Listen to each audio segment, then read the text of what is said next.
Do you want a ticket or not? This man built a fortune of $500,000 with just $5 a day without ever once winning the lottery. His secret? It was in a letter his father left behind before he died. It was 6:40 p.m. and Jordan was standing at the store counter, a crumpled $5 bill in his hand. On the screen behind him, it read, "This week's jackpot, $240 million. The woman at the register asked, "Ticket or not?" Instead of buying a ticket, Jordan thought of a letter he'd found while going through his father's belongings. His father had written, "Every time you want to pay $5 for a miracle, set that same $5 aside instead. A true miracle isn't born in one night of luck. It's forged in 40 years of patience." That night, Jordan said no.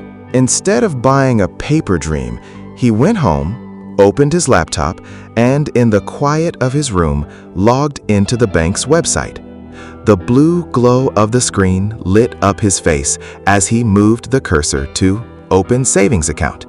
With one decisive click, he deposited his first $5. The next day, another $5. The day after, the same. For Jordan, this became a kind of secret game. $5 a day, a sum that neither strained his budget nor cost him the pleasure of a cup of coffee.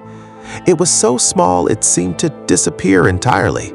Yet behind that monitor screen, Jordan was laying the first brick of a foundation that would end up changing his whole life. But it wasn't easy at all. Every Friday, his coworker Miles would come running to the kiosk, shouting with excitement, "Jordan, come on! Just one ticket and we're done with this company." Miles sometimes won and would treat everyone to pizza with the winnings, laughing at Jordan. Man, you're still wasting your time with those ridiculous $5? We'll be old by then. Jordan just smiled, but deep down he wavered. In the first year, his total earnings were only $75. He was discouraged, but he remembered his father's words. At first, it will lie to you. It'll tell you it's pointless. Don't listen to it. It was during these years that Jordan married Sarah, a coworker from the logistics department. Unlike everyone else, when Sarah saw Jordan's method, she didn't laugh. She joined in too. Now, instead of $5, they set aside $10 a day. Miles mocked them, saying, "Two misers found each other." But this is exactly where Miles was wrong. They weren't misers. Jordan and Sarah never cut themselves off from fun or from life. That $5 was so insignificant to each of them that they never even felt it in their daily lives. The difference was that instead of fleeting, empty pleasures, they were building real joys together, side by side. They had learned that you could be happy today and still build a future. One night, while going over their account book, Sarah asked, "Jordan, do you really think these fives of ours will amount to anything?" "Miles bought a big TV today because he won $500 in the lottery." Jordan took Sarah to the window and pointed to the sturdy tree in the neighbor's yard. "See that tree? The day it was planted, it was just a tiny seed. No one could feel it growing. But that seed, every single day, without ever getting tired, did its job. Our money right now is in its root growing stage. Miles buys fruit from other people's trees, but we're growing our own." That night, they made a pact that no matter what happened, even on the hardest days, they would never touch the roots of this tree. Their joy was in watching every new leaf that this tree grew. Instead of listening to Miles, Jordan and Sarah thought about their own tomorrow. Now, Jordan was no longer alone.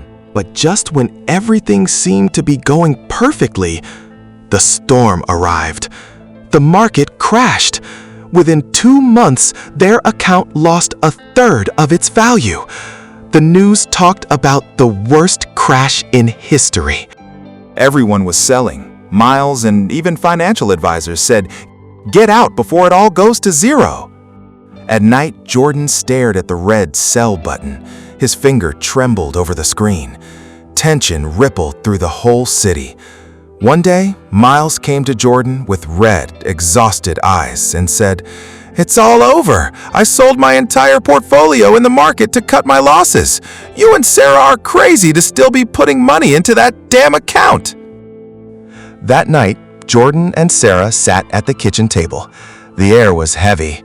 Jordan kept looking at the sell button, but Sarah took his hand and said, "Remember when we said we were building roots? Now's the time to prove how much we believe in them."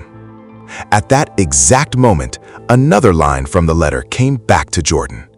"The day will come when everyone tells you to run. That day, stay. Those who sell, cash in fear. Those who stay, cash in patience." Instead of running, they spent that night planning for the future. Jordan said quietly, "Sarah, everything's on sale right now. The price we're buying at is the same price my father was buying at 20 years ago. This is an opportunity, not a threat." Not only did they not sell, that month they even cut back on some non-essential expenses so they could buy more shares at the discounted price. While the world was crumbling from fear, they were confidently planting more seeds. The market came back, like it always does. But this time, they owned shares they had bought during the days of fear.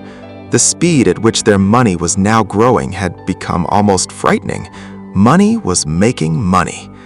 Years passed, and the real miracle began. At age 45, something remarkable happened. The monthly return their account generated exceeded Jordan's monthly salary. Jordan told Sarah, "Look, our money is working for us now, not the other way around." Jordan no longer had to worry about electric bills or car repairs, not because he'd struck it rich overnight, but because time had become their loyal employee.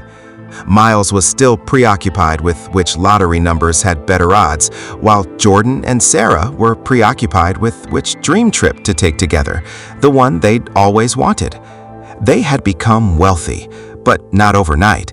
They had grown into this wealth, bit by bit. At 65, Jordan and Sarah sat on the porch of their house. They opened the phone. The final number? $1,062,000. Over $1 million. All from those same small savings that everyone used to mock them for. That same night, Miles called. His voice was old and tired. "Jordan, I'm still working, still buying tickets. There's nothing left in my pocket. What did you do that I didn't?" Jordan gazed at the sunset and said, "Nothing, Miles. I just never won. I just never lost. Every day for 40 years. Jordan put the letter back in the metal box and added beneath it, "A true miracle isn't born in one night of luck. It's forged in 40 years of patience."